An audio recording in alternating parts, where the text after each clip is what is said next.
Good. So welcome to another tutorial. Today we will do a little bit of a different form, a little bit maybe historical. So there are equations that are known in physics and in mathematics under different names, and I want to say is I think there's something with screen sharing. Let me try. Zoom is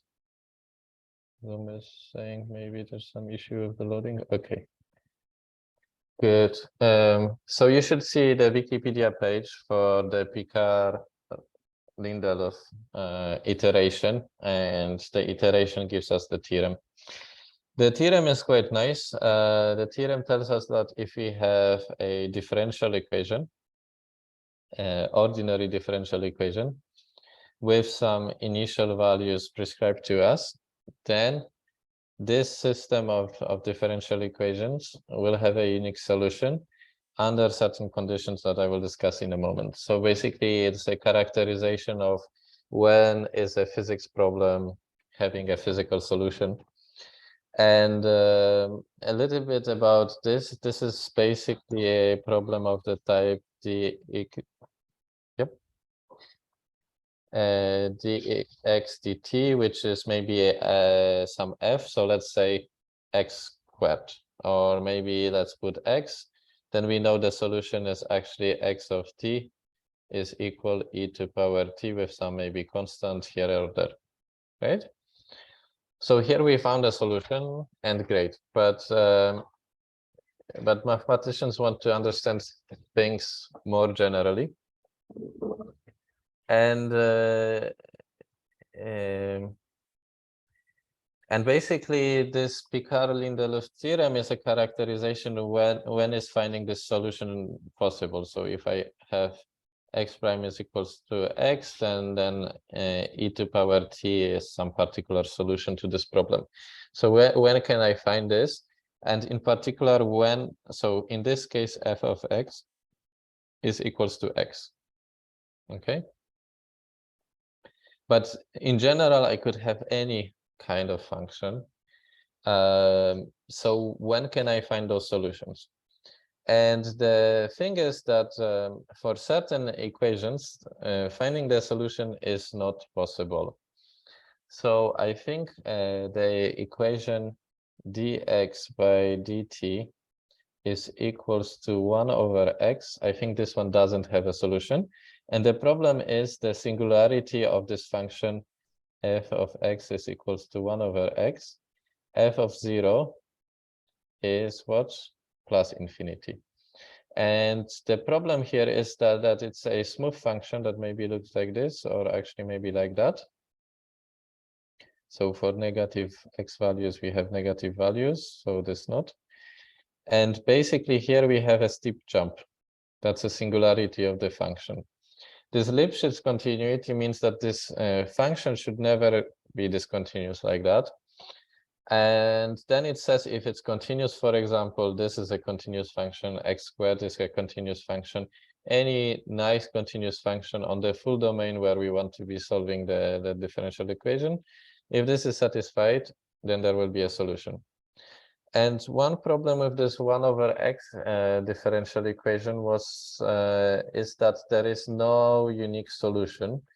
And I think this was for this one. So if I have 1 over x like that, I think there was a solution of the type take 0 here and then take some solution here. Basically, there is a nice example you can, okay, we can do it together.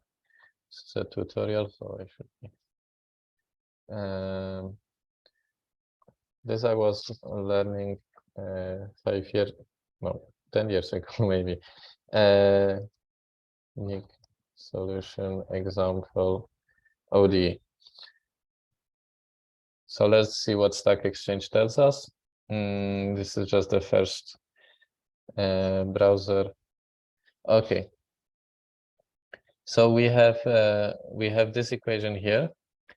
And yeah, that's what I was trying to scribble. I just didn't remember the function. I think this is the standard example where you take x to be like this, and then at some point, at some position a, you take a quadratic function. Okay. And the point is that this is a solution for every a, so it doesn't have a unique solution. And basically, you can move around this point, and yeah.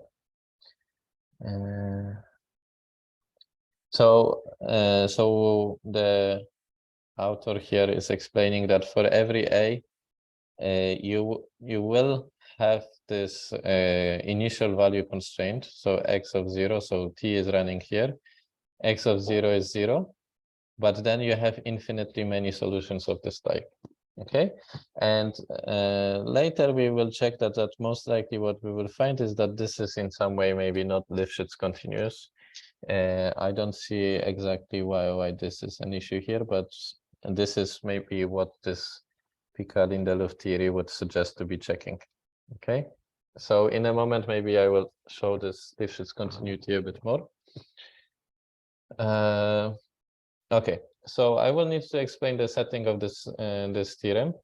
But before I do that, I would like to tell you a bit more about physics and more how things work, how to arrive at those, at the intuition of what we want to discuss. So let me make some space.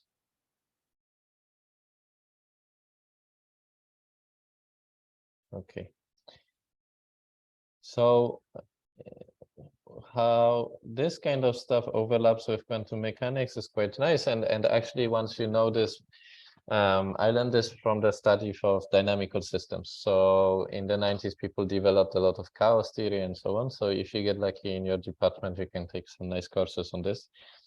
So basically, this differential equation, y prime of t, is equals to some function with certain properties y of t.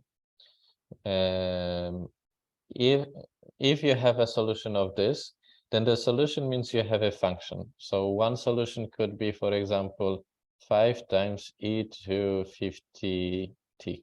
That could be a solution, which means it's a function. Okay, it's not a value at a point. You're solving to find the form of a function that solves it. Okay, and basically you're asking here a mathematical question: does this function exist? And because we are doing quantum mechanics, we are actually familiar with Hilbert spaces. And if we are familiar with Hilbert spaces, we are also familiar with the definition, which means there's some convergence. And when we do regular quantum mechanics, we often write some sort of, okay, maybe psi function, psi of t would be some ak cosine pi k t or something like this, right?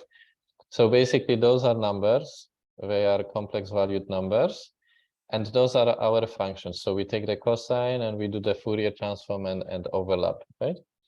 So basically you could ask whether there's a certain convergence within a family of functions. Those functions will form a Hilbert space, and so you can meaningfully discuss convergence. Okay. So this I will discuss in a moment, but basically that's what it means to find a solution. You're finding a function, and either you're able to prescribe it in this way, or you're just saying there exists a unique function that just solves it. So basically this becomes equivalent to saying this function has, you know, that's some values here. So that's the mathematical formulation of the ordinary differential equation problem. If we look at the Schrödinger equation, so minus I dt psi of t is equals to a Hamiltonian psi of t. This is also like a differential equation. So for example, let's consider a spin system. So my Hamiltonian will be maybe sigma z. And then I apply this to a two-level system, and that's maybe something applied to the initial psi. but then I need to find the amplitudes A of t, B of t, such that the derivatives minus I dt A of t, dt B of t, that they satisfy it. So I need to find those functions A, t, and so on. So usually we take some solutions which will be cosine omega t, if I have some omega here in the Hamiltonian, right? So that would be eta of t, and you see we find it in terms of natural functions. Okay, so if you look at this single qubit problem, you see that this is equivalent to this form. So let's say my initial value of my initial wave function is up, which is, for example, 1, 0. And my Hamiltonian is sigma z, 1 minus, like this. So basically, then it means that I have n equals to 2 for a qubit. And our regular Schrodinger equation is basically mathematically a ordinary differential equation. Okay? So that's why it's connecting here. We actually have an easier game because it's a linear differential equation. So that's why we are exponentiating. Okay? But you can also have nonlinear differential equations. And we don't really need them because formally I can find the solution to the Schrodinger equation to be e to I t h, probably with a minus depending on how we write it, psi of 0. So at 0, this is identity, so I have psi of 0 equals to psi of 0 here, psi of 0 here. Okay, and that's our solutions, this kind of stuff. This is because of linearity. We were talking about exponentiation and all this stuff with convergence and things like this, unitary group. That's kind of connected, right? It's just that Schrodinger equation is linear. The problem that we start getting is that we can have a notion of nonlinearity for quantum systems as well, and this is called quantum many-body systems. The equation will be linear, but it will be linear in an exponentially large Hilbert space, and that then connects more or less to what I was saying about this convergence of function spaces. Okay, so quantum mechanics is all about ordinary differential equations, and this Picard-Lindelöf theorem solves a more general problem, where, for example, you could imagine that you have h to power squared that you keep applying to your psi of t, a weird other differential equation. Actually, myself, I worked on generalizations of Heisenberg picture, where, for example, instead of the Hamiltonian, so normally we would have the Heisenberg equation of some operator would be some I will need, maybe I will put it here, h with a, okay? That's the equivalent picture to the Schrodinger picture that I discussed now. I was considering evolutions of operators, some operator satisfying P derivative here, with taking the diagonal part of the operator, taking the off-diagonal part of the operator, and then taking the commutator here. So this is a nonlinear differential equation, and it has a certain use. It gives you a flow on the unitary group that diagonalizes this operator. But the point is that it becomes nonlinear in this operator. Here there's 1A, and a fixed matrix, which is, for example, our sigma z, or it's such a matrix. Easy stuff. This is constant. It's just keep applying those numbers to this other number. In this case, this is nonlinear because you see that this is some sort of multiplication of operator B with some parts of the operator B. So it's a nonlinear differential equation, and it can also pop up in quantum mechanics. So, okay, anyway, we agree now that it's useful to be comfortable also studying nonlinear differential equations. Nonlinear differential equations mainly feature in fields like ecology, so it's called Lotka-Volterra systems, and chaos, nonlinear oscillators. we can also have nonlinear oscillators in quantum mechanics coming from interaction. So they will be nonlinear on so-called Gaussian space. So, for example, if I don't linearize this interaction, the gravitational interaction, then the force is actually like a sinus. Okay, so you could have a problem where, for example, y prime is in some way some sinus of y.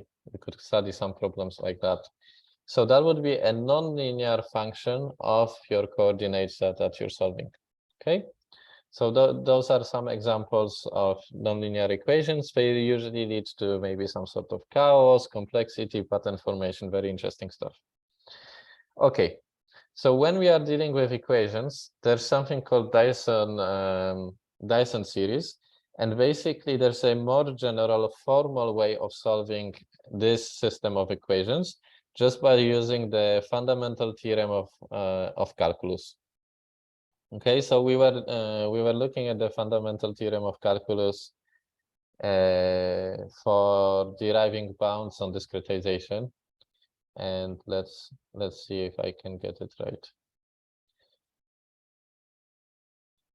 So if I have the derivative of a function df divided by dt here, so and I integrate this from some fixed a0 to x, then that defines me a function of that upper limit g of x.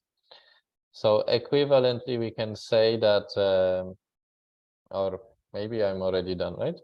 So more or less, we know how to integrate, and what we also get is that this is f of x minus f of a0, which we consider to be fixed. Okay, so if I look at this equation, that's precisely what I said.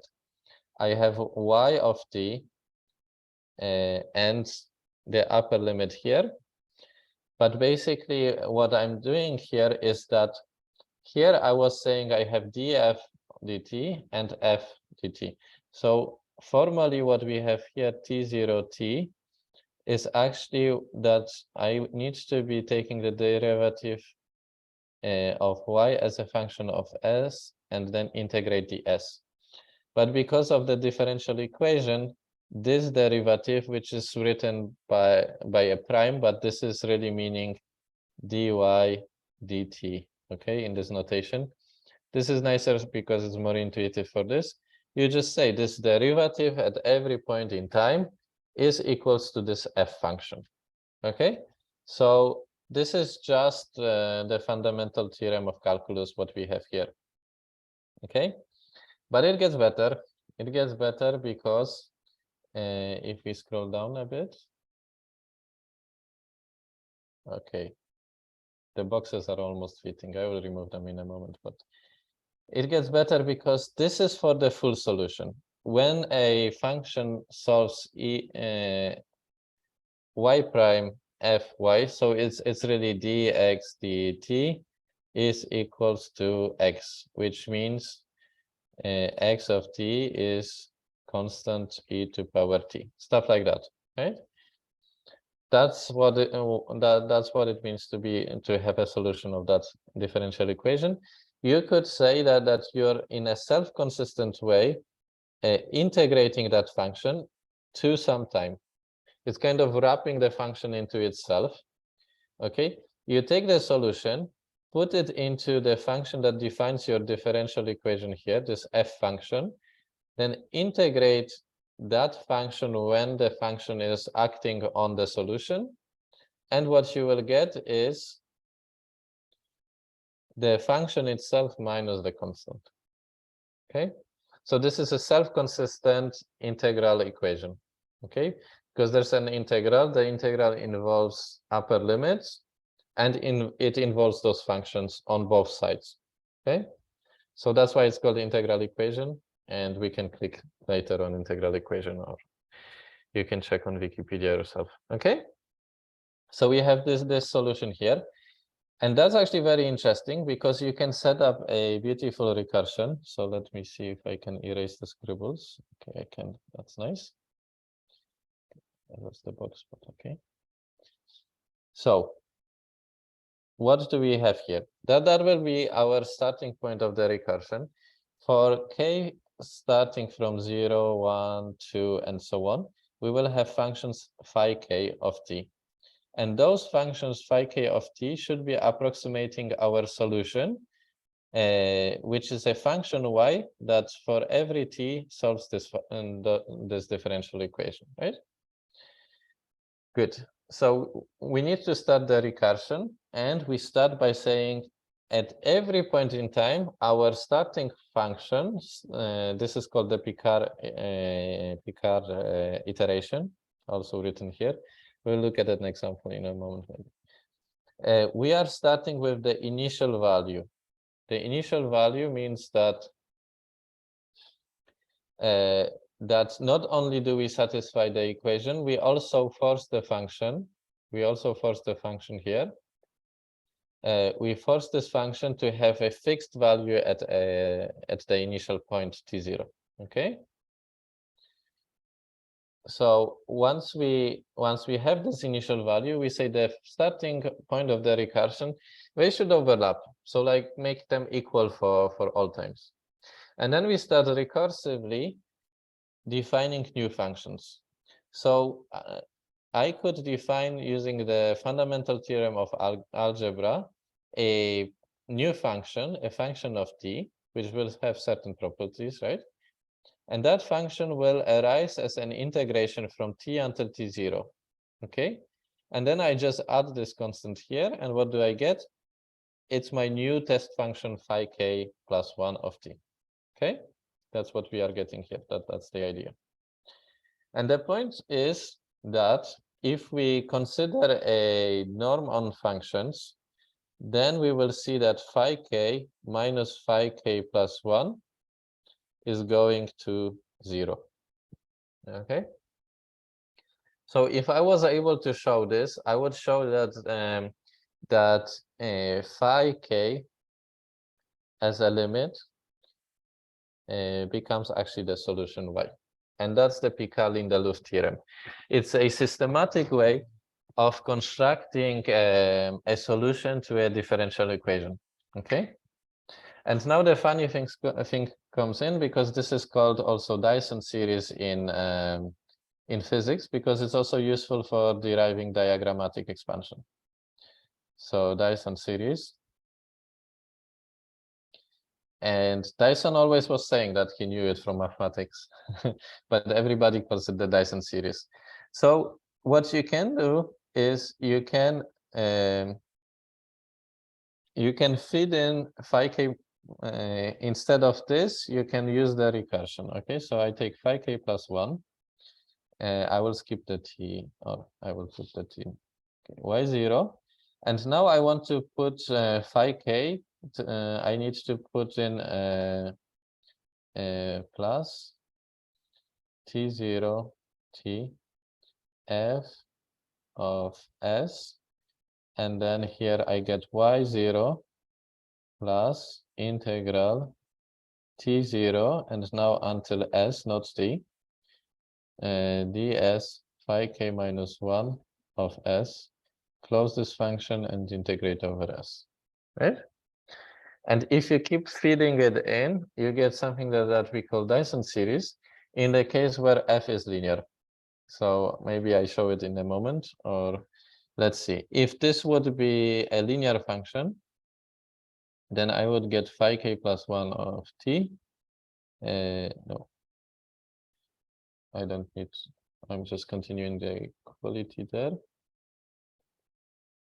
So equals to y0 plus integral t0 t y0 plus integral t0 s ds phi k plus 1 of s ds.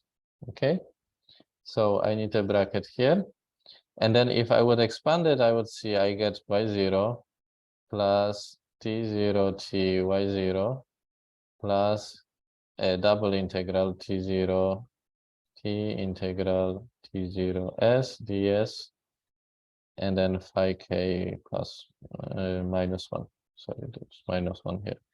And you keep iterating those integrals. So our Dyson series in physics usually looks like an infinite series from 0 until infinity. And then you have, you integrate from T0 until T, and then T0 until T1. So I have dt1 here, T2, dot, until Tn. And here we will have some sort of Green's function or something like this, or maybe in the interaction picture, different Hamiltonians. H of T2 until H of Tn. T0. Okay, and this is coming from iterating this formal solution to our differential equation. Okay, so let's see, maybe I can write down one more thing. So minus I dt psi of t is equals to the Hamiltonian applied to psi of t, which means equivalently that psi of t minus psi of 0 is what? I, the integral dt h applied to psi of s ds. And then I'm integrating from 0 until t and integrating over s. So you see that psi of t, and psi s appears here. And if we keep iterating that, then we will have our evolution equation and Dyson series. So maybe let me do two of them. So psi t is equal to psi 0 plus I ds h applied to psi 0. And then I'm integrating from t0 to t plus I squared ds from 0 to t, 0 to s, ds prime h applied to psi of t. And then we continue. This integral we can solve, and then what we get is that we get psi of 0 plus ith applied to psi 0 plus it squared h squared applied to psi of 0 plus ... And here I did a double integral, so I get 2. So basically, when we are iterating those integrals more and more, we will pick up a factorial, which means that psi of t is the exponential series of the Hamiltonian ith divided by n factorial here to power n, and this we apply to psi of 0, right? So in the case of the linear equation, this is how it appears. And then people use it in field theory, people use it to write down in the interaction picture and so on. Okay, so we get those kind of problems. Okay. Yeah, so this iteration is very natural in physics. We see it in physics classes. And actually, this iteration was recognized earlier, and it was used for a proof of a theorem. The proof is actually very nice. What I recommend is that if you Google, there's some notes from UNM. I think this will be maybe somewhere in the US. These notes here by Martin Nemmer, you can try to read them. This is the mathematical way of writing everything down. I read those notes today, and I can tell you that they are okay. I won't be going through them today. You can, I will post the link to the PDF later. Basically, what I'm trying to say is that this is useful because it's doing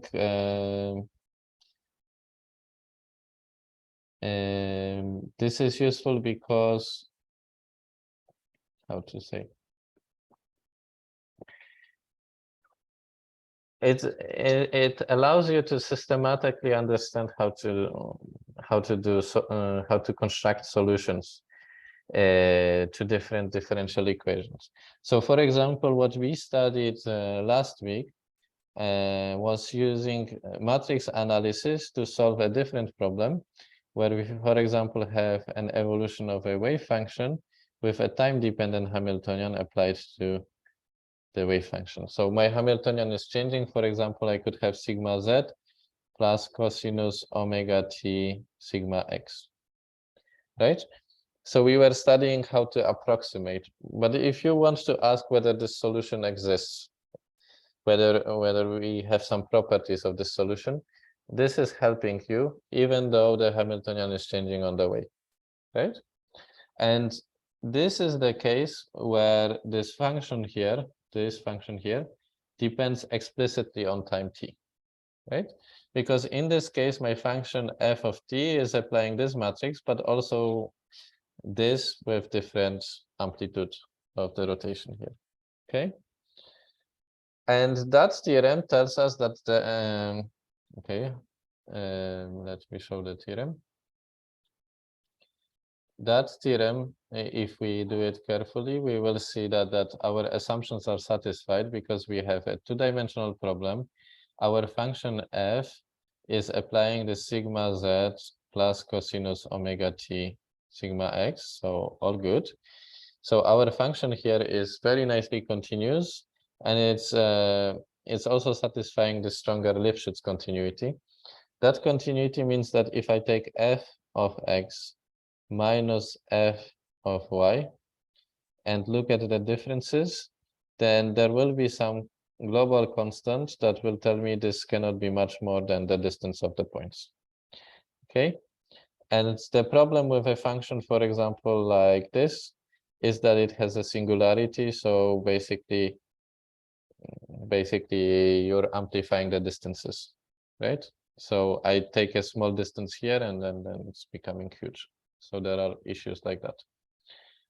Okay, so let me click on Lifshitz continuous. And here we will see it in a different notation. So basically you can have some metric spaces, and you have a function that is mapping between those base sets x and y, okay? And the metric space is a generalization of what I just wrote with the absolute value. So before we apply the function, we are in the space x. So in that space x, we are asking what's the distance of the points. Okay, this is just very mathematical. In my case, it's the same space, so x and y. Then I need some Lifshitz constant k, and then I have that this is the difference of f of x minus f of y. That's Lifshitz continuity. That's one of the most important applications of this idea, the definition. Okay, so it's a property of functions, and then it gives functions a nice regularity. And one of the nice regularity is that such a function is generating a ordinary differential equation, which has a unique solution. Okay, unique solution means that basically there's a fixed function that solves it. So this differential equation is equivalent to having a function, which is mathematically speaking soundness of quantum mechanics. Because if you give me a Schroedinger equation, you're giving me a differential equation, but that should uniquely describe the state of the system. And thanks to this theorem, we have this bridge. Okay. So this theorem tells us that either you give me the differential equation with this Lifshitz continuous function, or you give me the solution to that function. It's equivalent information. It's of course harder to get it. It would be easier if you give me the wave function, but it might be easier to write down.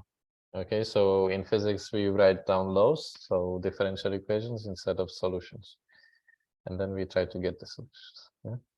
So okay. The most important thing of the Picard-Lindelöf theorem is this idea of taking this and building this iteration. And this iteration is equivalent to saying fk plus 1 of t is like applying in quantum mechanics, we would say that we are applying n0 until k plus 1 h to power n, and then t to power n divided by n factorial. We apply this to phi 0 of t. Okay, this is more or less, in quotation marks, that's what we are doing. So basically, the cave solution of the cave entry of the Picard iteration is basically the same as truncating the exponential series, not going towards infinity, just dropping the tail of the evolution series. Okay, that's what we have here. Good. So the next thing to discuss is more or less what happens next. Those are some nice mathematical properties that are worth thinking about. But basically, what we would like to understand is that those iterates, so the entries of the sequence of the Picard iteration, converge towards this y of t. And this convergence is the statement of the theorem. They converge to that function and they become a solution. So the limit of those functions becomes well defined, and we get this. Here we have another example of non-uniqueness. So in a moment I go back to it. Okay. They become a solution because why? Because they're difficult. Yeah. So the way you prove it is you consider a sequence of numbers. I will denote them AK, and you consider phi k plus 1 minus phi k, and this would be maybe a norm on functions of one parameter. You could also take it pointwise or something like this. Okay. So we could also probe it at the point. So we could also consider the supremum over t in the domain of the times where we consider it, and then phi k plus 1 t minus phi k t. Okay, so and basically those ak, what we will have is that we have a contraction. So we say that an iteration is a contraction, meaning that if I consider neighboring points, ak minus 1 is larger, strictly larger than ak plus 1 minus ak. So the differences between those functions are always smaller and smaller. And then they are quoting here this Banach fixed point theorem, which is saying that you have to converge to a point. Yeah, like it shows the convergence, but the limit being a solution is because that. Yeah. So the limit being a solution is because of this equation. So at some point, phi k plus 1 and phi k. Okay, so it's a fixed point, so they should be saying that. Yeah, it's a fixed point, they should be the same. And also, if I will, so after I show that the limit exists, this f function is in particular, it's not only Lifshitz continuous, it's also continuous. So I can enter with the limit here as well. Right? So the limit over k to infinity phi k of t, I can denote as y of t. And you see that I can take those limits also. So the limit of f of phi k is the limit f of taking the limit here after it exists, because this function f is continuous. Right? So if I take the limit of k to infinity on both sides of this equation, it's also showing that that's kind of the intuition that basically phi k minus phi is smaller than epsilon. So the Cauchy definition of sequence converging, right? And then you see that it's solving it always more and more. And the Lipschitz continuity is guaranteed because it's linear. For us, it's guaranteed because we are linear, so linear functions are Lipschitz continuous. Let's see if they give some examples on the Wikipedia page. Yeah, they do. So those kind of differentiable functions. So you can be Lipschitz continuous, but not everywhere differentiable. But yeah. And not globally continuous is this function here x. This function becomes infinitely steep as x approaches 0 because the derivative is infinite. Why is this?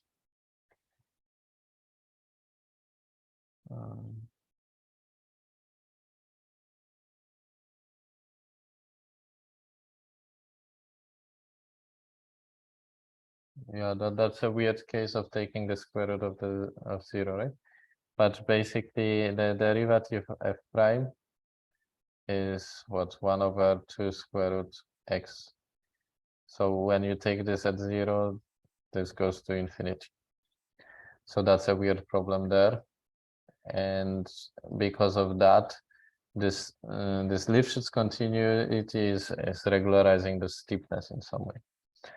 And when we go back, so from Lipschitz continuity to the examples, you see exactly this kind of non-unique example will be the differential equation. Okay, this one, which is just maybe having some steep point of the derivative or something like this. So this Lipschitz continuity is a very good characterization, because if you're Lipschitz continuous, you have the unique solution. If you're not, then it's not unique. And the constructions are always of this kind, where you fix the function to have a value at 0, to be 0, but then you can freely shift around and then non-zero part, and then they are all solutions to the same system of equations.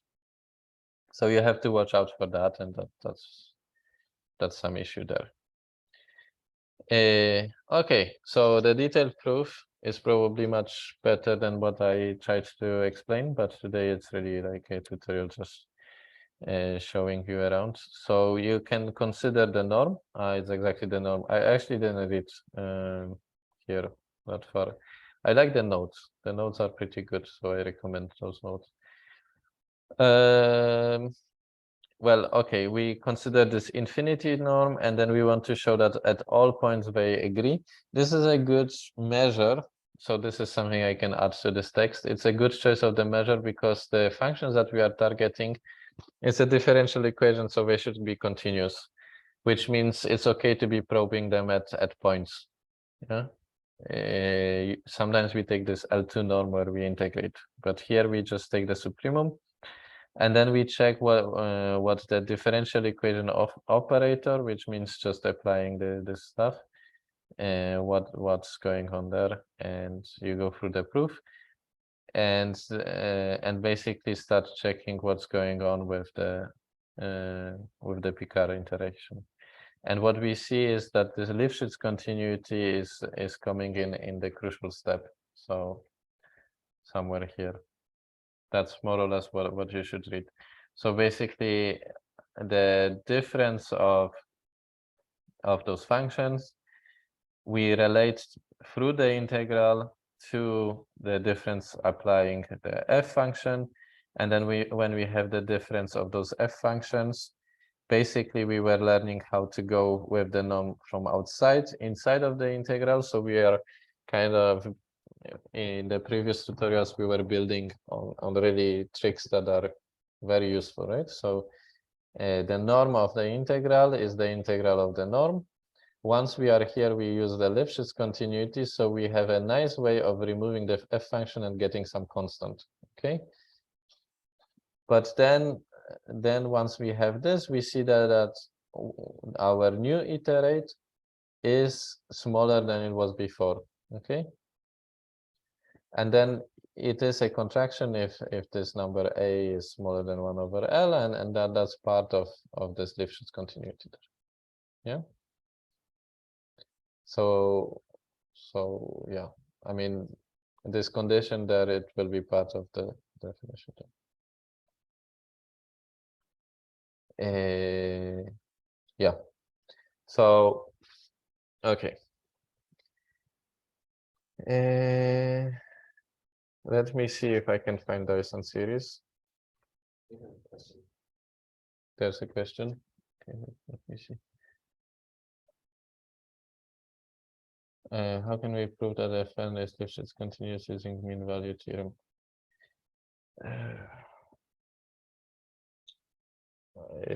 I don't know. Let's see. So usually it will be fairly obvious that you have a Lifshitz continuous function. Like linearity is one example.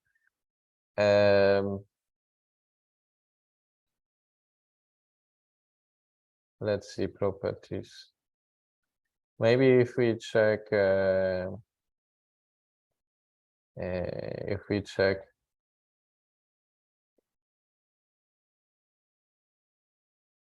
maybe there's some conditions how to show this.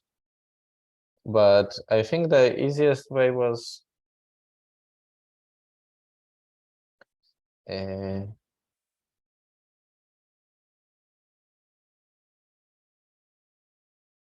yeah, so you can have some step functions like this, but usually this kind of yeah, continuous functions that are everywhere differentiable.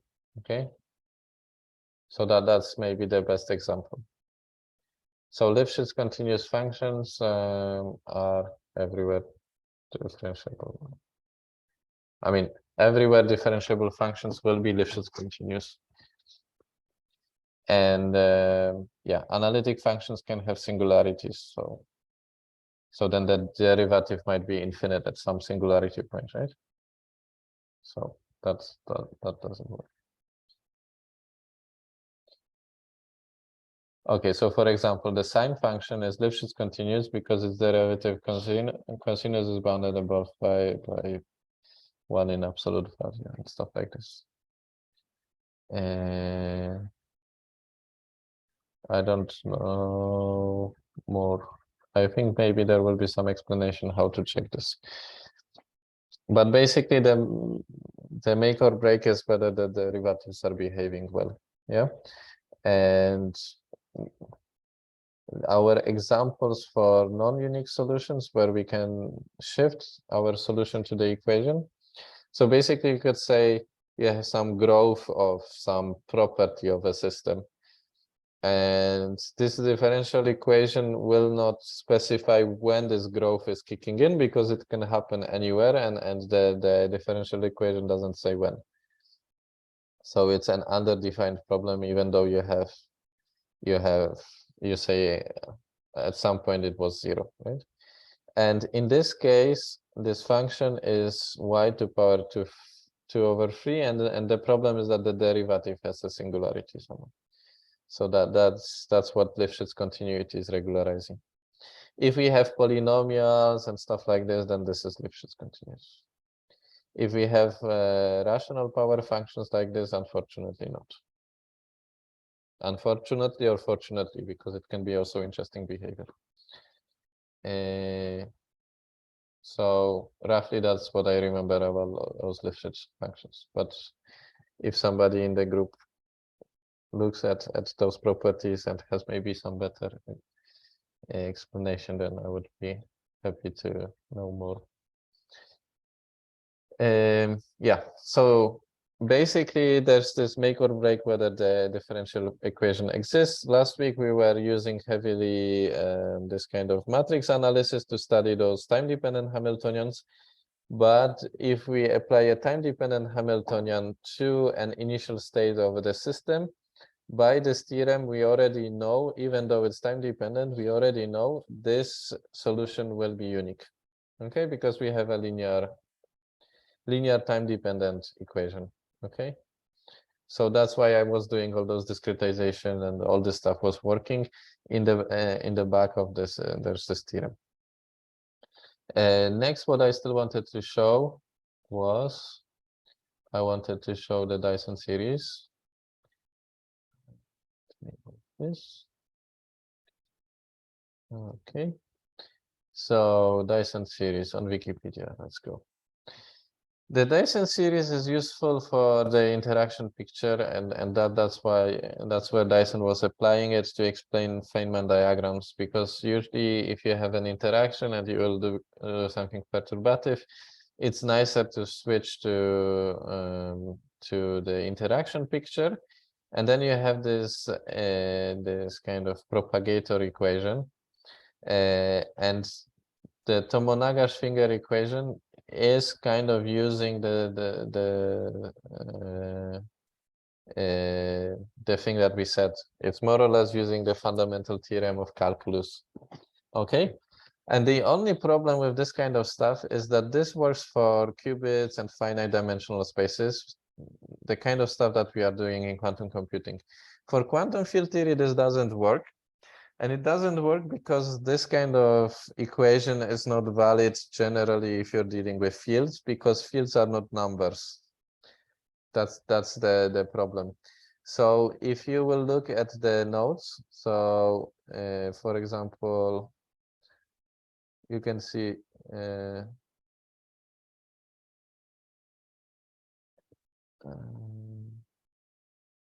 you can see what I was Googling. So Picard, Lindelöf, and the author is called Martin PDF. So if I click here, the name here is, I don't know, Martin PDF of some course at some math department. Let's see. Where is this? New Mexico. Okay. And then sometimes if you find nice PDFs like this, it's maybe sometimes the lecturer or students writing those notes. If you like the notes, you can often find more notes from the same course. Okay, so you have the link here, and then you see, okay, there's the discussion of the theorem, and then later there will be a reference to a theorem presented in analysis 2 by, I think, Terence Tao it will be. That will be my guess directly, and you see this theorem. The space of continuous functions with uniform metric form a complete metric space, which is equivalent to what we are doing in quantum mechanics. Complete metric space means more or less a Hilbert space. Complete means that it converges. Therefore, theorem 1 of initial problem has a unique solution. After 5 pages, you have proven this. So I'm not explaining everything. You need to go to the notes, but it's worth your time because you can expand your knowledge on this kind of analysis side of that is useful for quantum mechanics. All those terms like metric spaces, convergence. In matrix analysis, we need this kind of convergence if you want to study things in detail. Anyway, derivation of this Dyson series. You have this, and you keep putting u of t into the equation. And what you get is you get integrals of this potential until you push to infinity what used to be this u of t, and then that's it. Okay, so those dots here, that's kind of what Jongrak was asking. Those dots here mean that there's no u of t because it went to infinity. That's how we do it in physics. And you define this object here, and you denote it like this. If you check, if you fit in the equation, it will be a solution. Now the question is whether this kind of series converges, and that's the statement of the Picard-Lindelöf theorem. It means that the series solution or the iteration solution obtained from the Picard iteration converges, and the convergence criterion is this Lifshitz continuity. Okay, so for us, when we are dealing with finite dimensional systems, this convergence, the twist is that if you do it for field theory, that's exactly when you can get problems, because for fields this is those v's are actually matrices, they are not functions. So before we were applying f, which was more or less like a linear function, here x maybe plus b, right? So that's more or less what happens if you apply h to psi, dt psi. But this can be a field theory, and then psi is actually a field, it's not a wave function. So you're applying your function not to a function space, but you're applying it to fields, and it's much harder to show that this kind of stuff exists. Okay, I can point you to one issue where you overlap or Hugg's theorem. There's a fundamental theorem in this kind of more rigorous quantum field theory by Hug, and that's a result which should show that is an argument against the existence of the interaction picture. Okay, so that's actually related, because classically, in the sense of traditionally, there was this pathway laid out by Dyson, who knew about this stuff in mathematics, Picard iteration and so on. And he made this connection, okay, you can iterate it and get this. If we have a perturbation perturbing a Gaussian evolution, which we always have in physics as a setting, let's try to do this, and then maybe we can show that this works. Okay, so he postulated this stuff, and that's very useful for getting numbers, for doing diagrammatics and so on. Yeah, so you will see this in relation to, this is more Feynman diagrams. That's what I wanted to say. When you will see Feynman diagrams in field theory, the meaning how to get numbers out of Feynman diagrams, systematically you get it from this Dyson series. The problem is that the Dyson series is often a formal series, because you don't have the convergence. If you want the convergence, then maybe you want to do it in the interaction picture and so on. But I think there was Rudolf Hug. Do we have the name? Yeah, here. So Hug was the author of this kind of abstraction, and it's actually, I think, not that complicated. It's just like maybe a lot of formalism to know where it applies.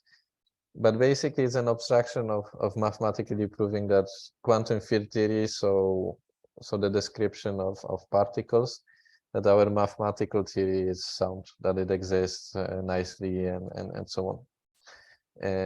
So yeah, it's an argument against the interaction picture, and all the stuff is related.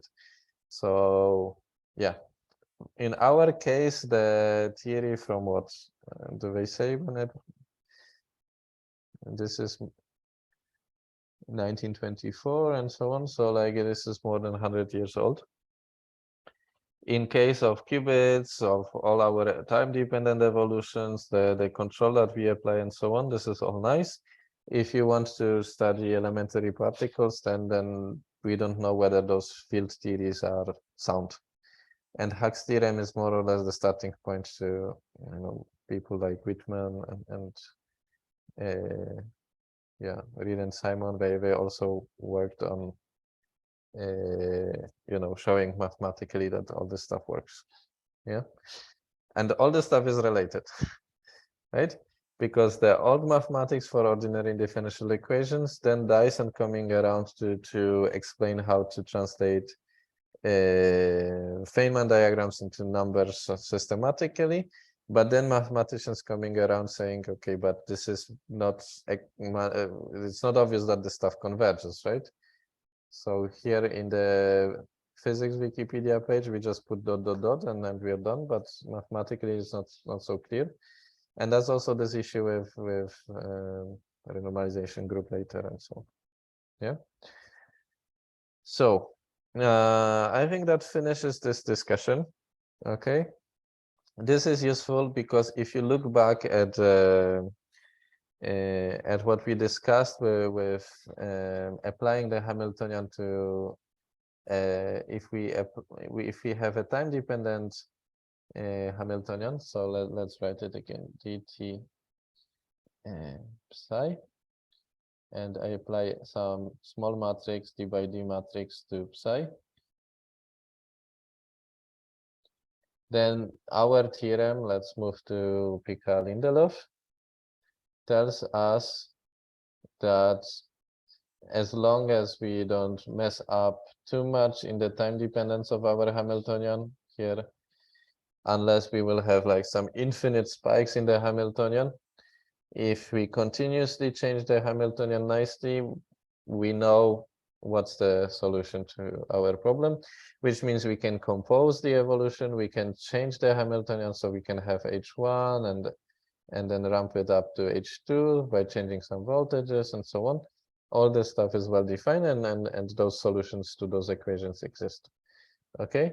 And last week we studied how to approximate this. So for example, if I drive some sigma x field on top of omega 0 sigma z. So if I'm driving this, then I can somehow discretize this into smaller pieces and take piecewise constant Hamiltonians like this, and that will be some approximation. This is what we were proving. And partially doing all those discretizations, I mean, first of all, you need to ask whether this exists. If I keep changing my Hamiltonian, do I still have a wave function, or maybe it's just like becomes wrongly defined or something like this? And it's well defined. That's more or less what this theorem shows. And that gives you also intuition for open systems, and it gives you intuition for all this Dyson series stuff. Yeah. So when you see that, you know that mathematicians were already ahead of us. It's actually not that old, I think. Let me check. Let me check here. Do they cite the papers? No. Ah, yeah. So it's 120 years old. Lindelöf. Okay. So mathematicians did a good job. They were ready for quantum mechanics. Okay. So that was the Dyson series. Last remark that I want to make is that if we consider a solution, we are always exponentiating Hamiltonians with different t's. Then we have those being elements of the unitary group on dimension d and so on. You should view this as arising as this kind of Dyson-Picard-Lindelöf iteration, because this is defined as minus it to power n divided by n factorial h to power n, and this t to power n divided by n factorial I can get as an iterated integral from 0 to t, and then from 0 to t1 dt1 and until dtn of 1.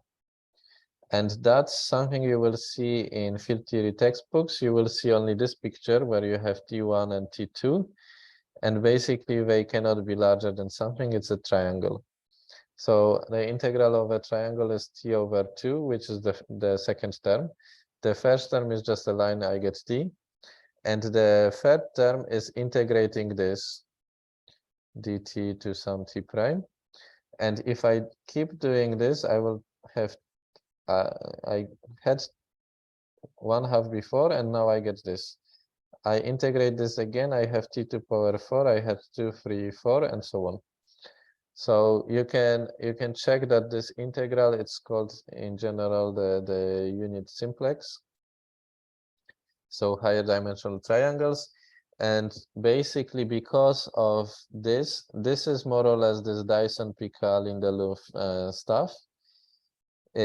Because we need those integrals, remember, yeah? So we have those iterated integrals. When we have more or less a constant function, then it becomes this. If we don't have a constant function, then we don't have this obvious exponentiation solution.